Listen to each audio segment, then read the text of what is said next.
Truth is elusive. The following program might shock and anger you. But don't believe anything you see or hear on this program or any others. Research it yourself to verify its validity. This is the age of deception. I'm not here to entertain you. You have 60 other channels to do that, to keep you numbed down and dumbed down. Your life is an illusion.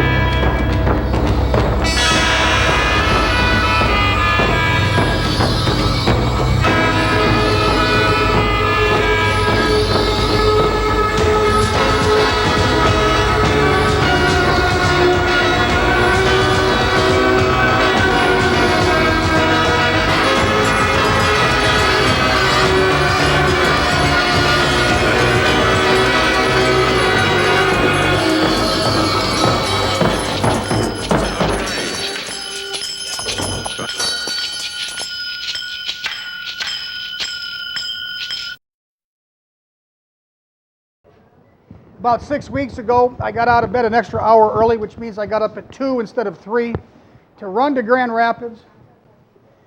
And I got to Grand Rapids because I said to myself, you're going to meet somebody that you don't know before, and it might be just the person you need to meet.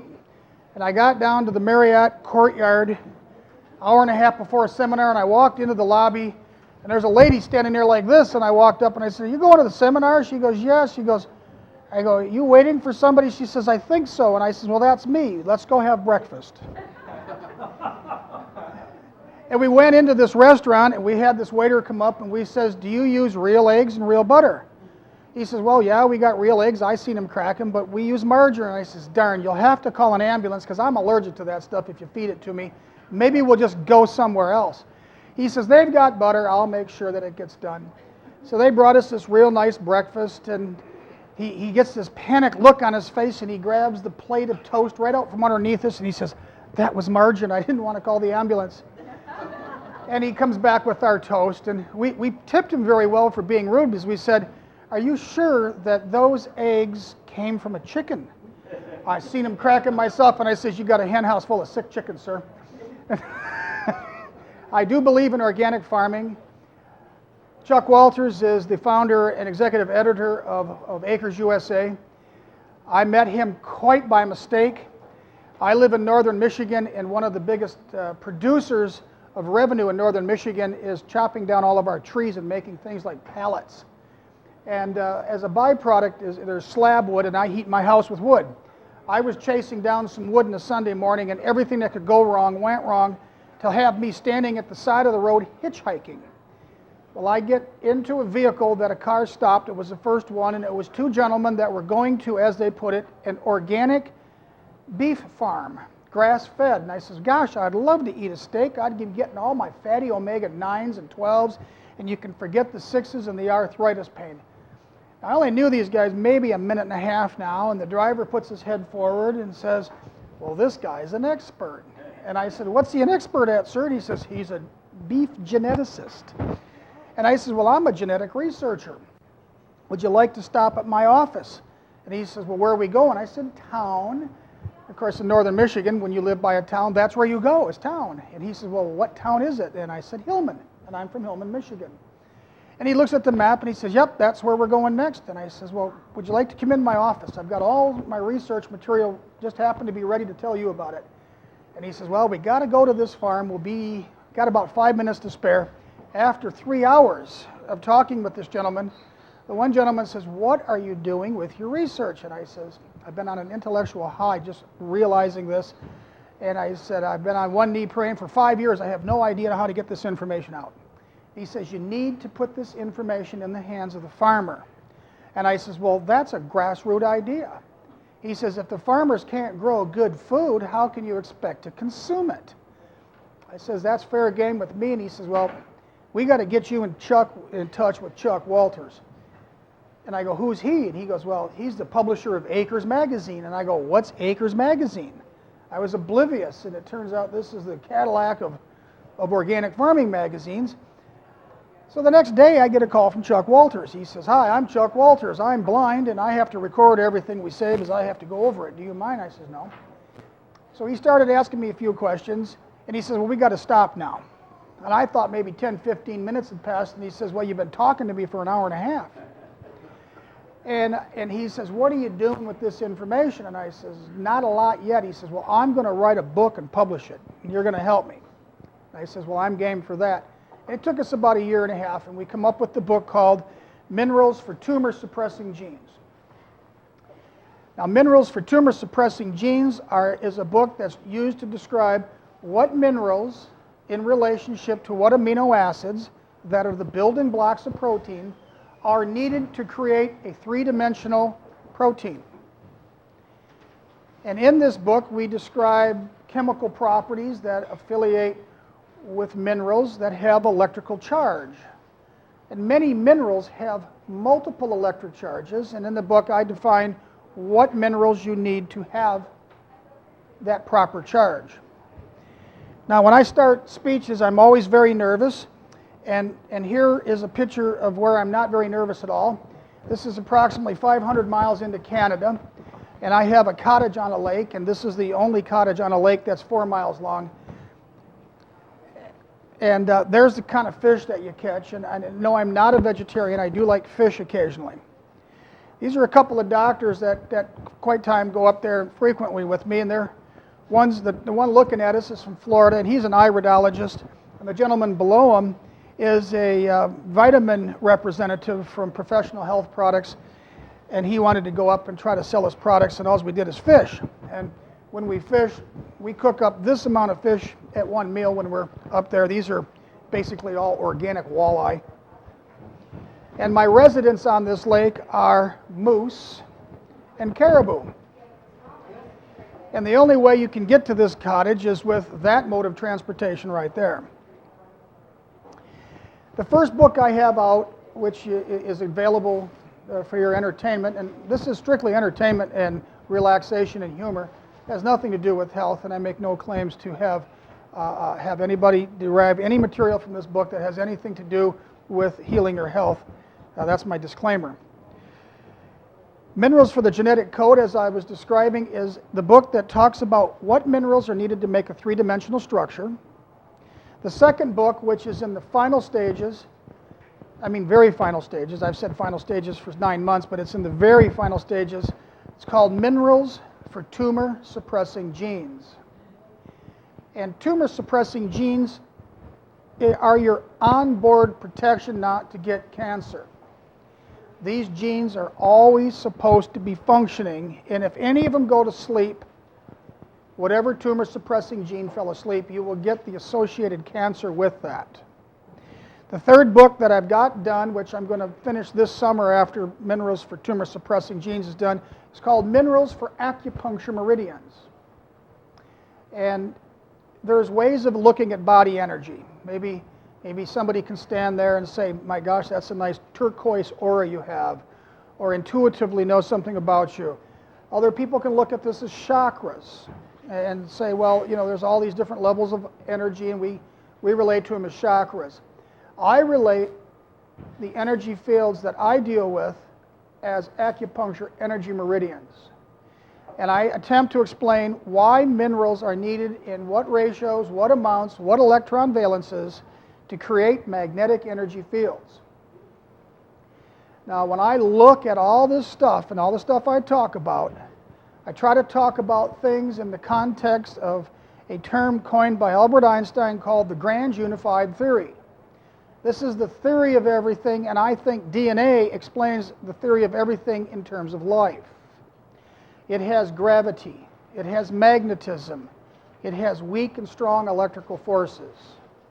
And when I look at magnetism, I look at the electron valence of a given mineral. An example of two minerals with an electron valence would be sodium chloride, such as table salt. Sodium has a positive 1 charge, chloride has a negative 1 charge. positive ones and negative ones are attractive to each other. Positive 2, negative 2. These minerals all have their mate pairs. Male, female, night, day, right, left, up, down.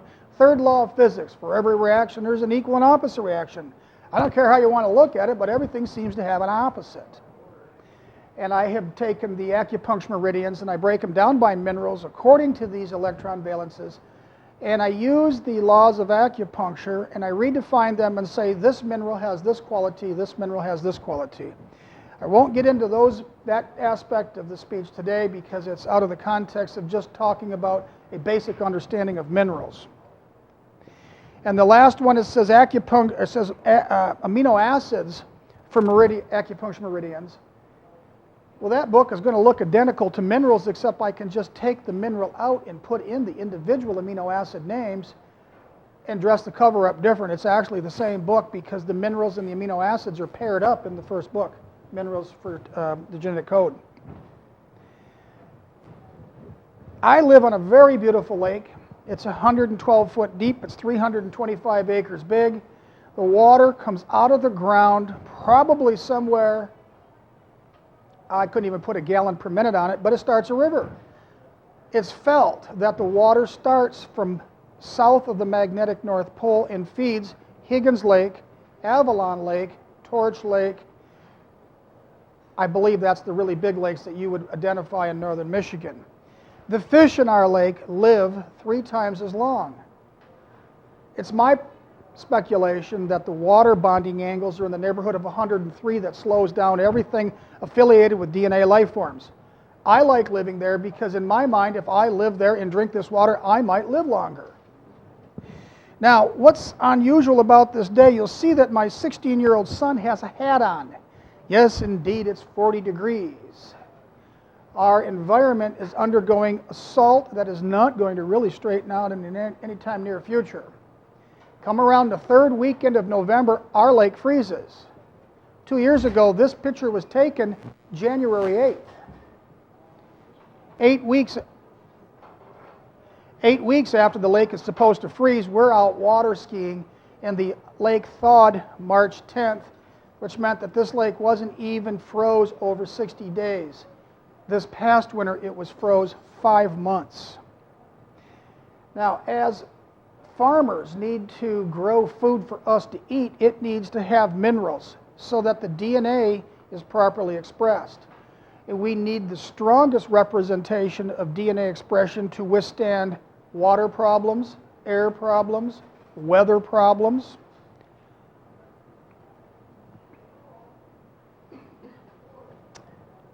About 1/3 of the people in the United States thinks that vitamins and minerals are good, so they give it to their children.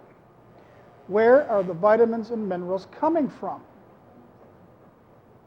In the past 10 years, China has positioned itself to provide 98% of all the vitamins and minerals to the United States.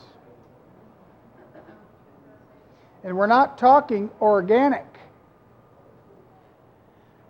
In an 8-year study that was done, that followed 8,000 people, this study said that if you take a multiple vitamin with selenium, you are 40% greater at risk of getting type 2 diabetes. And I said, well, they finally give a name to the wrong kind of selenium. Selenium has a dubious history. It has multiple oxidation states. It has multiple energy levels that God put on Earth. We need it to be in one form as a -2 form, and it also has to be attached to an amino acid called methionine, hence the word selenomethionine. But the body needs selenium so bad, it'll take any form it can get it, pack it into fat tissue, and wait till it can convert it to selenomethionine. So in 1952, selenium was called factor X. In 1957, the World Health Organization said, you know, this is pretty darn important stuff. And our federal government, moving at the speed of light, said you can give it to your cattle in 1979. But they didn't know what the word organic meant, and I'm not sure that they do to this day, because organic selenium was not allowed to be given to cattle till the year 2000. And an example of not understanding selenium metabolism would be a disease in northern Michigan that I feel is propagated because of the wrong type of selenium. It's called bovine tuberculosis. We've been importing, and by importing, we've been bringing it in, putting it into the feed of our cows, and the cows have this mysterious way of pooing every day, and we don't know what to do with the poo, so we put it back on the fields. Now we got at fields for almost 30 years, the inorganic sodium selenate covered. But it did wonders for the market. Birthing was a little better.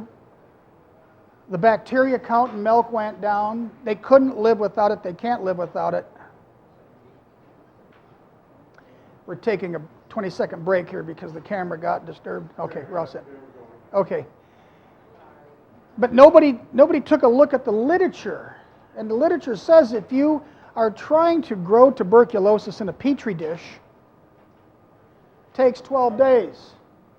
If you add organic selenium, it doesn't grow. If you add sodium selenate, this stuff grows in 3 days and lots of it. And this abnormal use of this very powerful mineral in the wrong form is making it such that you can say that it's not a matter of when everything gets bovine tuberculosis, it's when are they going to actually get it. And the state of Michigan has all of our farms in northern Michigan under quarantine. I couldn't sell my neighbor across the street a cow without getting a permit, getting a blood test, and darn near having the Secret Service walk that cow across the street for me. And to make sure that they brought in the appropriate agencies to enforce this, the DNR has been enlisted to help ensure this. That's just an example of one mineral that we need desperately that's been given us to the wrong kind. And sodium selenate is the byproduct of the steel industry from China.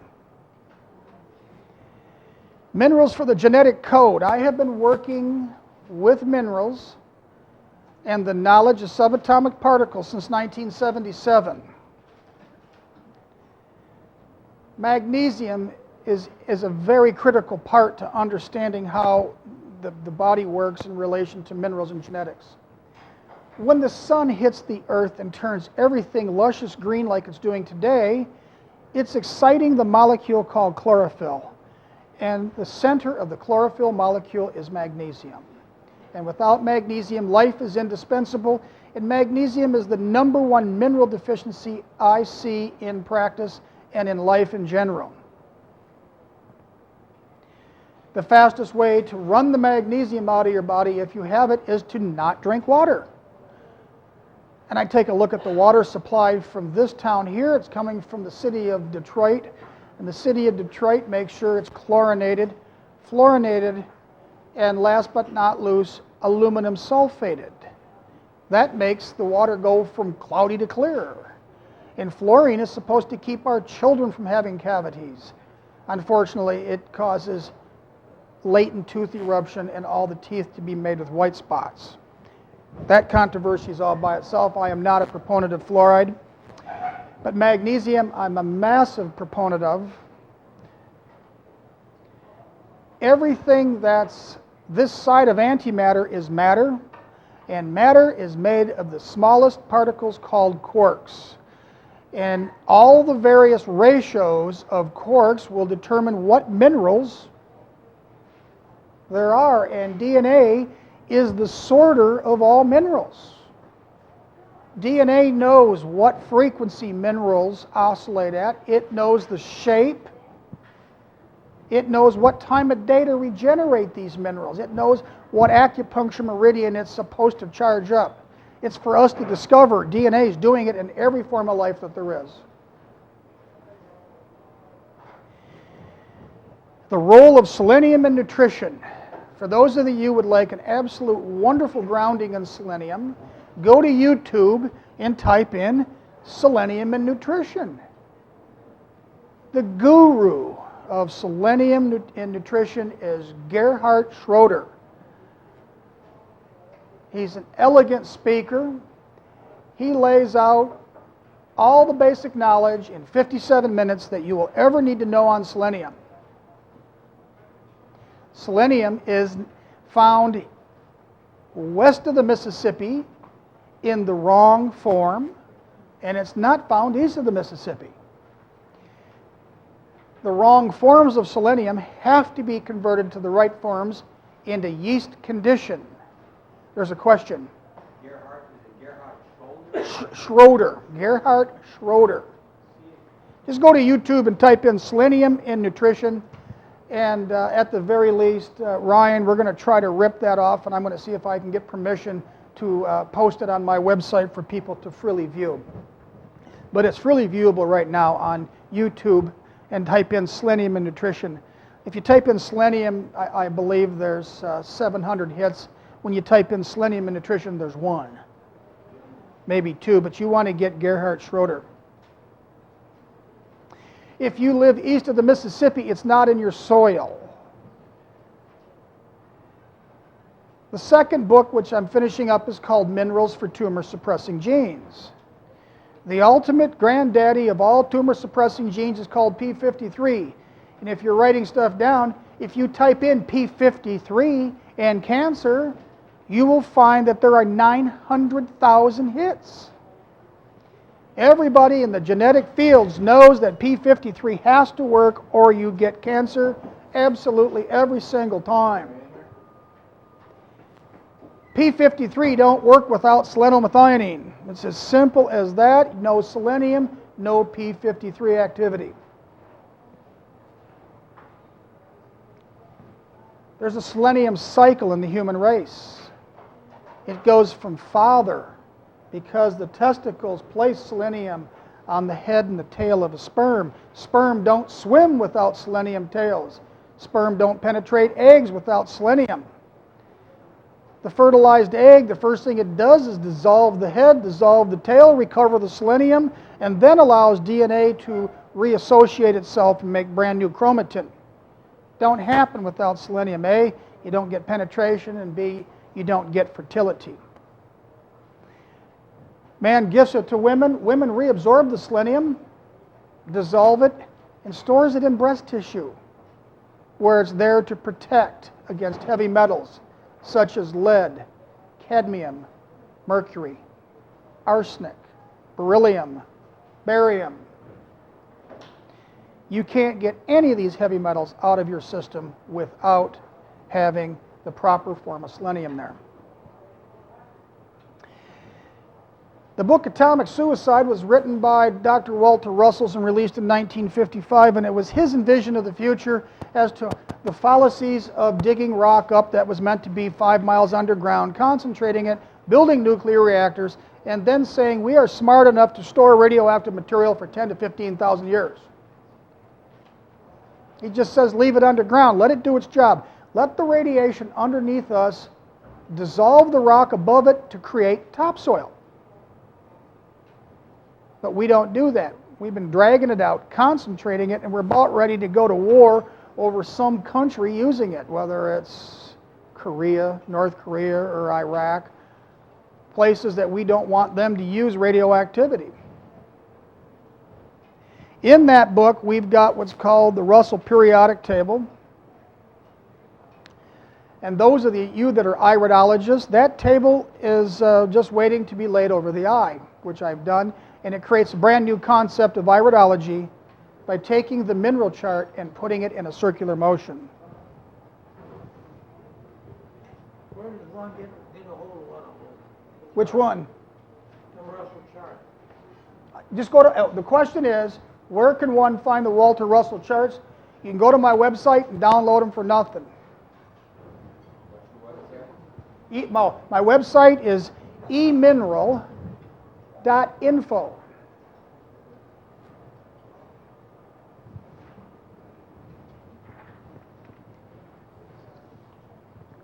I've got on emineral.info a 4-hour DVD I did in Pennsylvania, and there are 2 or 3 1-hour speeches that I've given in the past.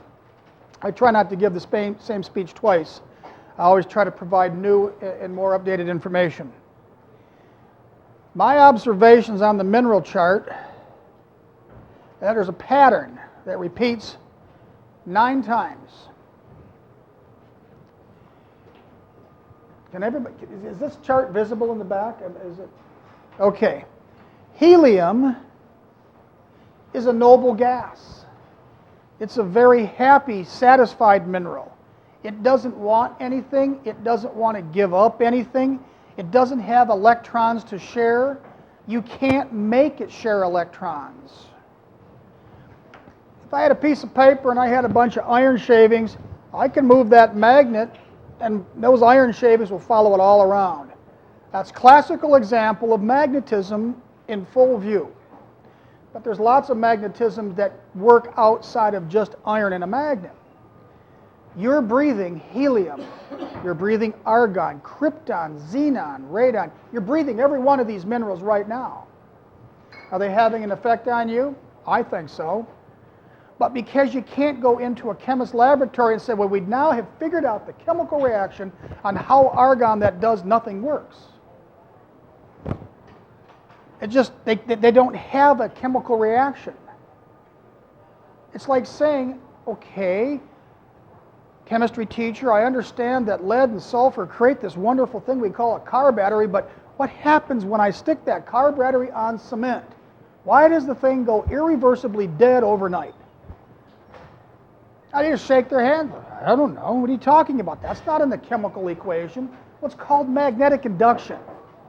They finally figured out how these car batteries go irreversibly dead, and they put a little rubber mat or something on the bottom of these things so that cement don't take a battery and make it irreversibly dead. I think that these noble gases are what allows our thought process to control the activities of our DNA. Now, to go from a zero polarity noble gas to the next zero polarity noble gas, there's a pattern. +1, +2, +3, 4, and then the counterparts, -3, -2, -1, 0. And then that repeats again. 1, 2, 3, 4, 3, 2, 1, 0. 1, 2, 3, 4, 3, 2, 1, 0. This does it 9 times, with the top 3 levels being our subatomic fields.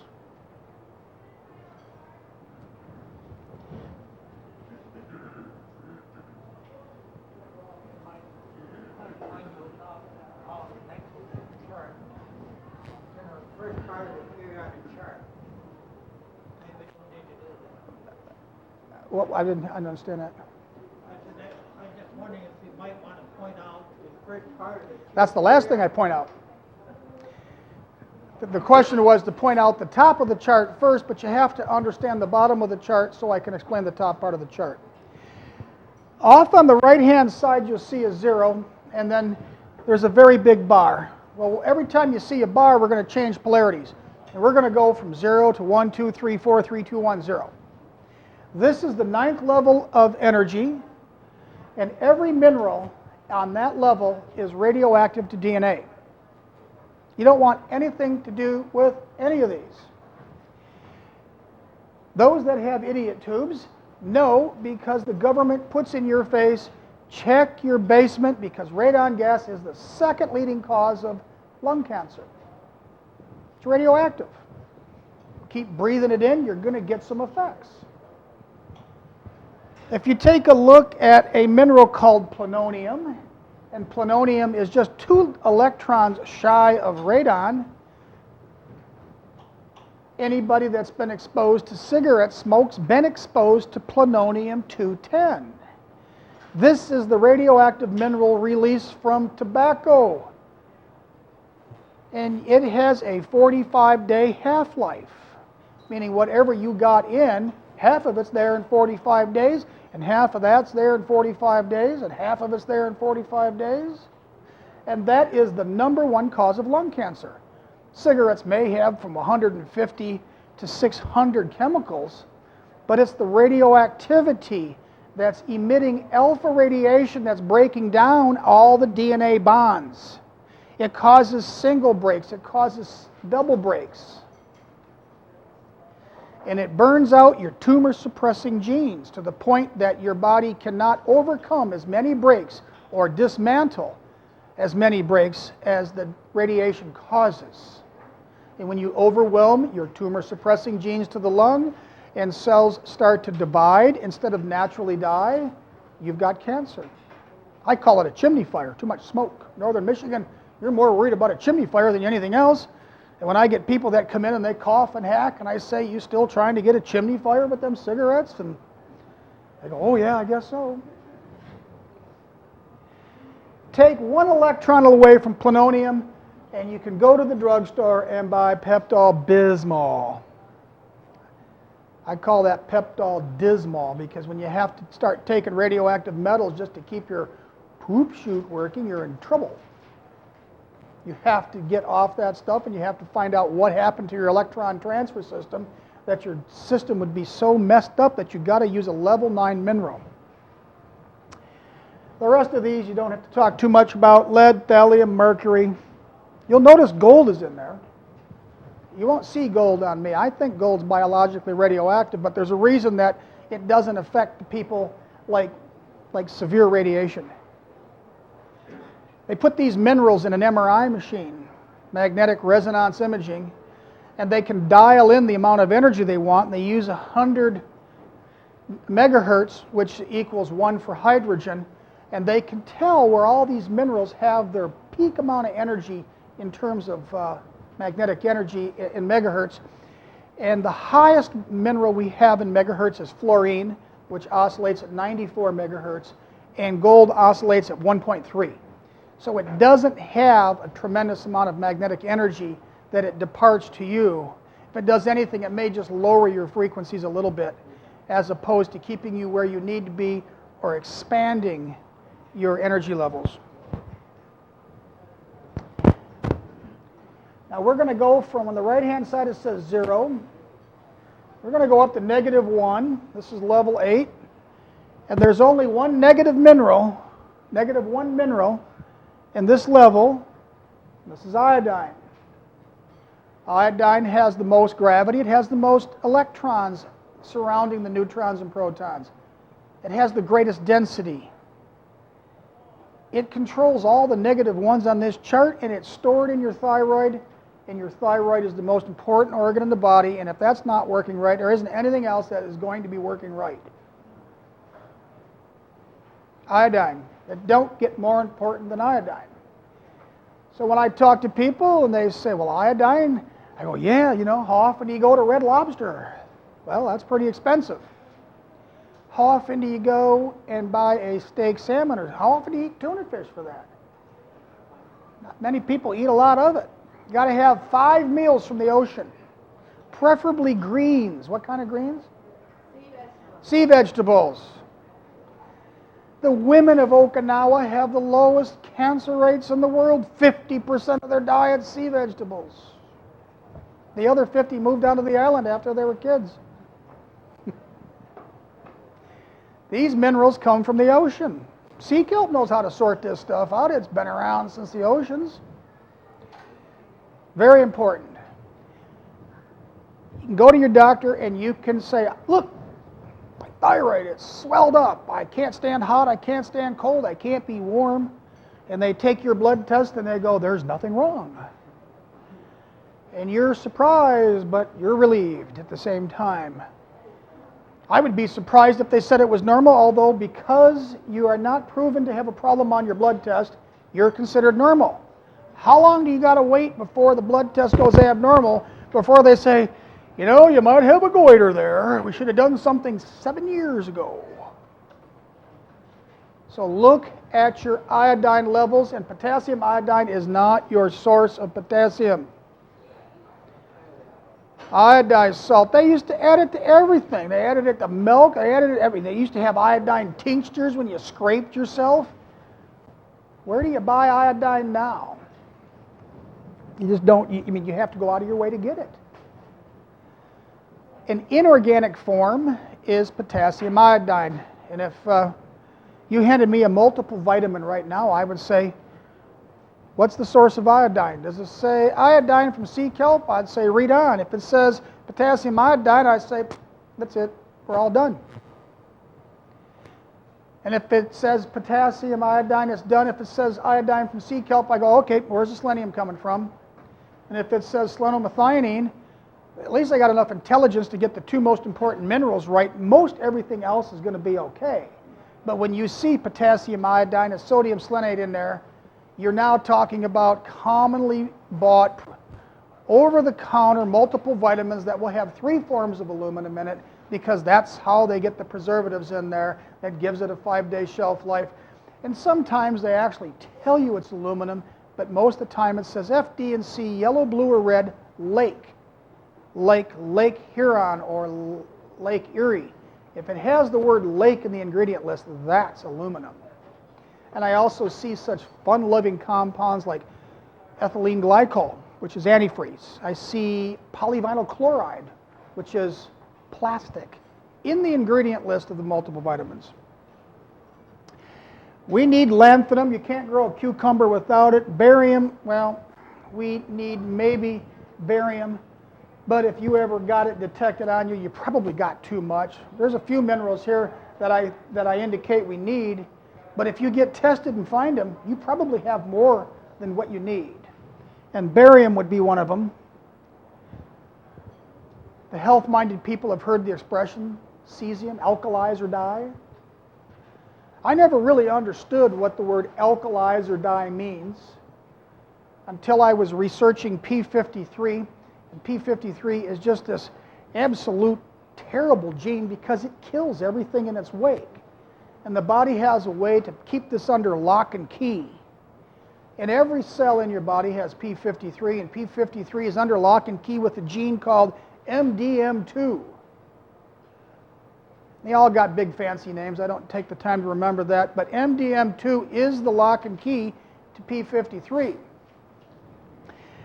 Now, it's like a dance that never ends. P53 and MDM2 are stuck together until enough tumor-suppressing genes vote that P53 should tell the cell to commit suicide. And then there's a key to release it. And that key is USB7. And when I converted the protein sequence, I found out that cesium was the most important mineral to allow this uncoupling of MDM2 and P53. And I go, oh, so that's why we need this. And I pity the poor people that are so sick that only needed cesium to begin with, that do it, and all their cancer cells suddenly die, and their liver's overwhelmed, their kidneys are overwhelmed with all this dead material, and they perish because their elimination wasn't up to having that many cancer cells all die at once. So the best thing to do is to keep your body on the alkaline side. You'll always have your potassium, sodium, lithium, rubidium, and cesium levels in adequate amounts. So if you're a urine tester and a saliva tester, that's why you're doing it, is you're trying to keep it alkaline. Why? Because the ultimate alkalinity is cesium, and it releases the kraken to kill the cell if need be. We talked about iodine, and if you like beryllium, you like garlic. If you don't like to smell garlic, eat garlic with them, so neither one of you smell like beryllium, because that's what gives garlic breath its smell, is beryllium. Do we need it? Absolutely. See where it says beryllium is hooked up with a -2 oxidation state? It keeps the barium from building up in your body. You don't have a pointer. Can you use that up on the slide? No. It would help people with focus. Well, I'm doing my best. The next mineral, lighter than beryllium, is antimony, and if anybody knows where we can get an antimony supplement that was good and organic, let me know, because I'm only going to tell you where you're getting it from, and you might not want it. Well, there's 15 antimony deposits in here. It's plastic. It's plastic bottles. It's water. We're finding antimony from the Arctic Circle to the Antarctic Circle and everywhere in between where people tinkle. They drag their water in plastic bottles, and this stuff leaches the antimony into it, and you drink it, and it goes through you.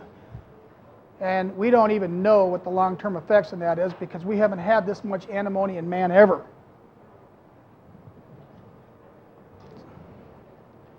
Is it all plastics, 1 through 7? The only plastic you would conceive of running around with in your hand is plastic 6. Don't ever drink anything that's been microwaved. And what is opposite of 60 Minutes last Sunday was Dateline, or one of those shows on NBC, and they had a 20-minute segment on plastic and bottles. You know, they concentrated on bismuth A and bismuth B as hormone disruptors. Well, I'm just a mineral guy. I don't remember bismuth A and bismuth B. I remember antimony. And only plastic number 6 doesn't leach the antimony and the bismuth A and bismuth B into it. But they said in the television program, don't ever use your plastic bottles twice. When they start getting white is when they're really breaking down. Glass is safe as long as it ain't got lead in it. There's nothing safe in our world. We're just talking about a degree of hazard, a lessening of the potential. We moved up one level of energy, and the primary energy in this one is -2, and this is selenium.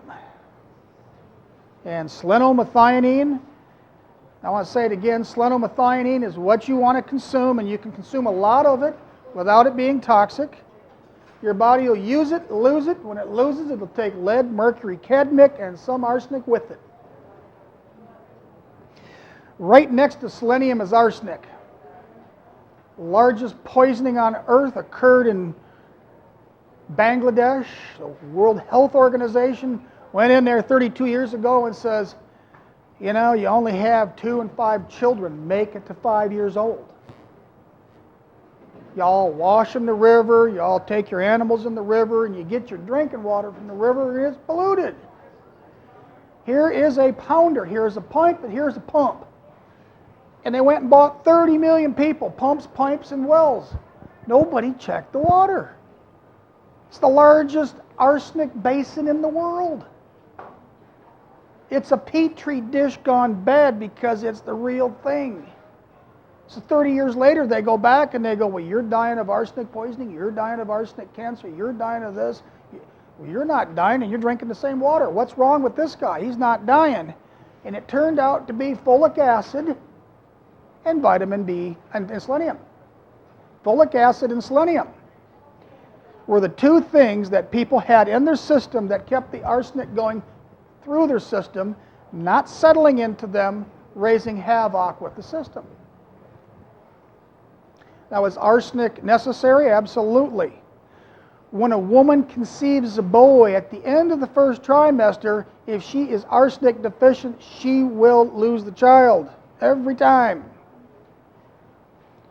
Because it takes the bloodstream in a female that's pregnant for a boy has to go up 10-fold, the blood.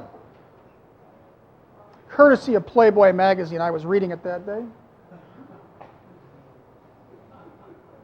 They tell you if you want to increase your chances of having a boy, eat perch fish. Now in my neck of the woods, we have got what's called northern pines.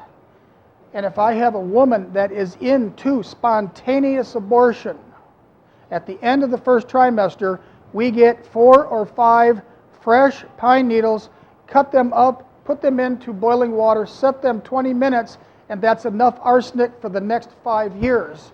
That's organic. For those of you that know what phycogenol is, this is a pine extract that will have trace amounts of arsenic in it. We're going to move down one, and we're going to talk about bromine. Now, those of you that know who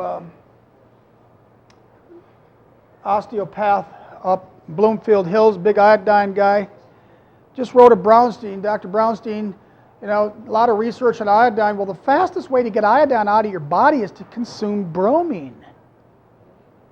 It's that simple. But do we need bromine?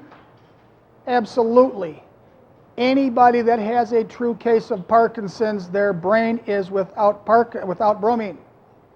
And what are all the Parkinson drugs based on? Bromine. They're trying to push that bromine back into the brain. Kind of a global effect for a real local problem. But the bromine, and half this crowd would remember the word bromoseltzer. Wonderful stuff. Took the edge off your nerves. Also got you a little bit high too. Go out and drink all night and wake up and get high in the morning. Sounds like today. They took bromoseltzer off the market because people got gallbladder cancer, schizophrenia, a lot of suicides. They run all the iodine out of the brain, out of the system, made them hypothyroid. But bromine has crept back into the food chain in a very insidious way. If you see any pops that are green, that's bromine. You see red pops, that's bromine. You see ruby red. All these pops state right on there what's in there. It says bromated vegetable oil. And kids love it. They can be schizophrenic for a reason. They can all hang out on the same frequency. Iodine deficient, bromine toxic. They can talk about all the bad things that they do. What startled me was the amount of bromine that's used in bread. At the turn of the century, we all knew we needed iodine. The makers put iodine in the food. We got to get rid of these goiters. So iodine was added to bread. Well, they found out you take the iodine out when your bread cools, you got a big hole in the top of it. And apparently that inconveniences enough people that they went and stuck bromine in the bread instead of iodine, because when the bread cools, by golly, there's no hole in the top of it. So now all of the white flour in America sold is bromated. I have a lady that has a restaurant right next to me, and she's a very God-fearing woman, and her back was really bad, and people listen to you when they're in pain. And I said, well, are you using bromated bread? You know, and I tell her the whole thing I just told you, and she'd come back and she says, Richie, I'm so happy to tell you I'm not using bromated bread. And I go, I don't believe this. I've got to see it so I can be happy with you. And we go over to the store and we're looking at the nutritional box, and it's got A, C, D, niacin, I'm going, my gosh, that's amazing. Right above it in blue, you couldn't even read it, it said bromated. It took me 5 minutes to see those letters on the bag. It stretched from one end of the bag to the other, and it was listed above nutritional information. So that tells me they don't think bromine is nutritionally related. It's just in there. They took the iodine out to put the bromine in. The bromine runs the iodine out of the body, but nobody puts the iodine back in. If you live within 3 miles of an ocean, who worries about iodine? It's in the air and you breathe it. If you live in Detroit, you breathe the air. Does it got iodine? I don't think so.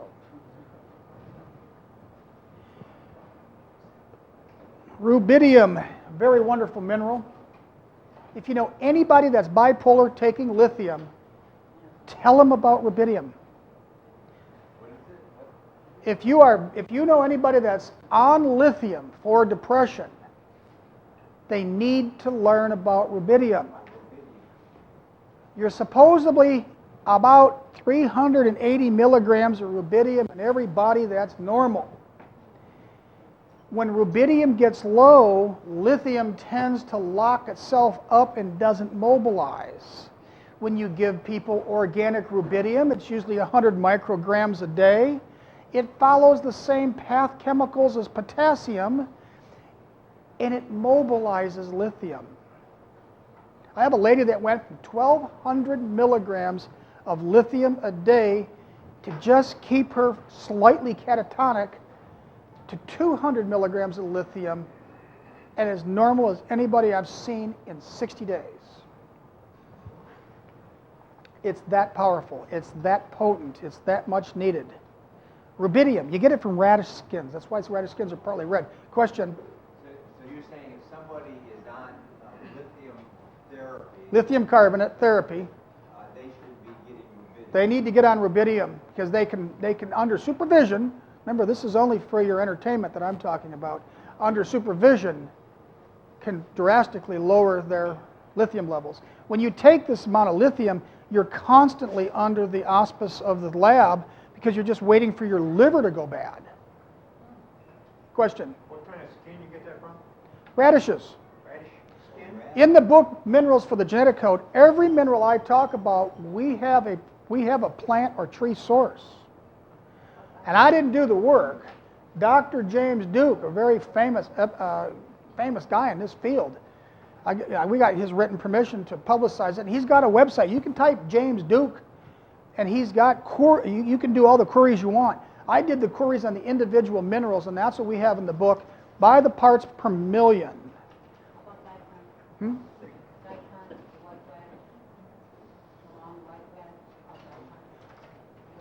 Well, I could look it up and do research. And the question was about a particular type of radish, and I don't know the radish she's talking about.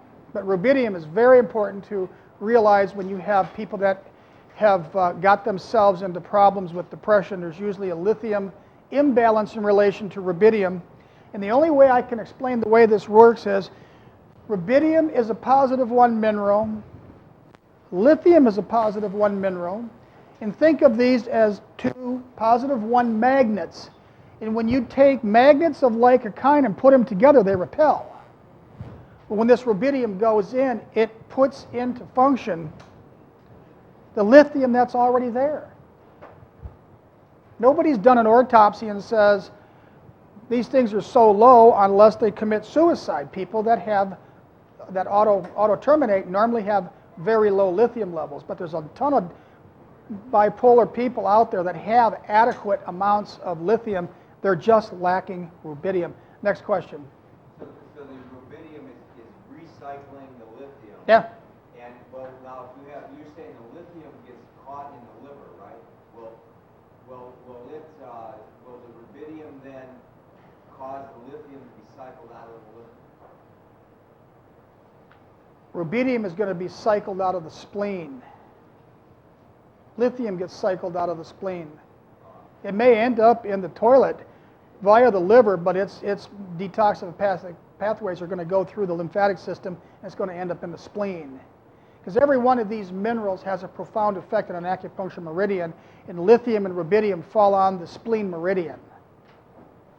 Whereas potassium falls on the liver meridian, and people that have got an extensive history of some form of poisoning, toxic, drug abuse, where they've really got their liver cells messed up and their potassium's not working right.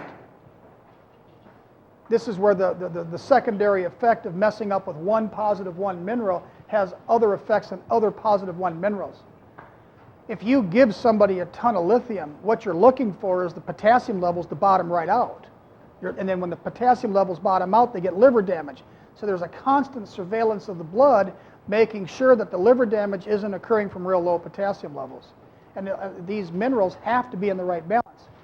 If you want to know more on lithium and brain regeneration, type in Jonathan Wright out of Seattle, Washington. I got about a 6-page article on brain regeneration and the importance of lithium. W-R-I-T. Yeah, Jonathan Wright. All right, the mineral right underneath strontium is strontium, which is 1 electron higher than rubidium. And when you're talking strontium, we're not talking strontium 90 as in fallout from nuclear blast. I'm making you understand that that is a mineral. When you blow a nuclear bomb up, you'll get it. We're not talking about that. We're talking about the mineral strontium. And when you have a stem cell that's either going to become cartilage or bone, if you have rubidium present, it'll go to bone every time.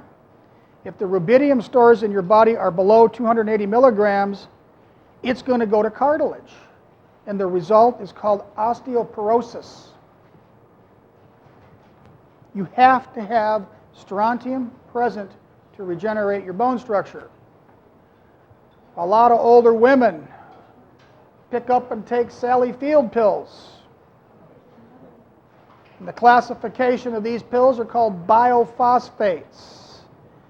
And one of the hideous side effects of biophosphates is all your teeth fall out. Can't be the healthiest stuff in the world if your teeth fall out. Now my idea of going to a doctor and says your bones are weak, we're going to have to build you up. That's my concept. Biophosphates do nothing to build you up. The mechanism of bone regeneration is bone turnover. You have bones that make bones, and you have bone cells that break bones down. And your cells are breaking bones down no faster than they did the day before. You're just not making them as fast as you're breaking them down. So biophosphates don't enhance, they don't make cells work better that create bone. It kills the cells that breaks them down. It's chemotoxic for bone cells. So if you kill all the cells that break bones down, and the other ones are kind of nutritionally deficient, they keep chugging along, over a period of time you can have yourself a bone density that says, look, I'm getting better. But I've had to kill all of my cells that break bones down to do it. Got a 5-year rate on that. After 5 years, you've now got osteoporosis, very brittle, and you've killed every cell that breaks them down, or at least the majority of them. Now you have to get better. You have to make more bone cells, and you have to regenerate the bone cells that break bones down in order to keep living for a while. Doesn't make much sense to me. Question? Bone density, how does that fit in? The question is, how does bone density fit in? There's a lot of things that it takes. We're going to talk about what it takes to have good bone density. First of all, you have to have a stomach that works. Has to make a lot of hydrochloric acid. Has to be able to digest all of the following products: calcium, magnesium, strontium, vitamin D3, vitamin B12, vanadium, and silica. All have to be present in the whole process of making a bone cell, breaking it down, bringing the raw material in, and excreting the bad stuff. Got to have all of these. It's not how much calcium a person can gobble down, because they say Tums is good for my osteoporosis. I got a stomach ache to begin with, it doesn't work. They use the calcium to mop up what little stomach acid you have, and the whole cycle of events just doesn't allow for the propagation of bone cells. And I do take into account that there are hormonal differences between male and men, and that osteoporosis is so common in women that when I get reports, they go, well, that's just a normal variation. Yet if the woman bent over with a basket of wet laundry, she might break a bone, and the report mentions nothing. And their comment is, well, that's a normal variation. If you think she's got osteoporosis, give us another $1,000 for a bone density test. Well, I certainly don't need to spend another $1,000 when I got an x-ray that already tells me the bone density is extremely low. So strontium is available, and it is necessary, but it's got to be in conjunction with all the other minerals needed. I'm wiggling my twine there on a mineral called yttrium. And yttrium is a fascinating mineral, at least to my standards, and it takes a lot to fascinate me. When I figured out where yttrium was being used in the body, I was in disbelief for 2 years that I might have made a discovery nobody else did. But when I started to see how this fits together, it started to make more sense. And I'll explain to you what I see, and if it makes sense to you, great. If it don't, remember, this is just for entertainment. Chaim T. Horowitz has got a book out. If he's still alive, he's got to be 98 years old now, out of Israel. He wrote a book called Scandium and Yttrium and the Biological Process. And in that book, they talk about giving their favorite lab animals shots of yttrium chloride, the same place every day, day after day after day after day. And to their utter surprise, they got no redness. The dogs didn't get sick. They didn't get ill. The dang dogs lived 3 times their normal lifespan. But all the yttrium ended up in the poop chute. It didn't come out their lungs like beryllium. It didn't come out their skin. They didn't get boils. It all ended up in fecal material, and I had to figure out why the body would shuttle all this stuff into the alimentary canal. It took me a long time to figure it out, but what I came up with was the opposite of an antibiotic is a probiotic, and most everybody in here knows what a probiotic is. And I took a look at the genetic sequences of all the probiotics that have been genetically sequenced. So I started off with Acidophilus. And I go, well, is this the one? And I get my genetic sequence going, and I hit the button, and lo and behold, aluminum is the most important mineral for Acidophilus. And I was so disappointed to see the aluminum at the top. I sat back and said, well, you know, how many of these bacteria evolved on Earth? Well, how about all of them? And aluminum is the 3rd or 4th most abundant element in the crust of the Earth. And I did all of them that I come across, and aluminum,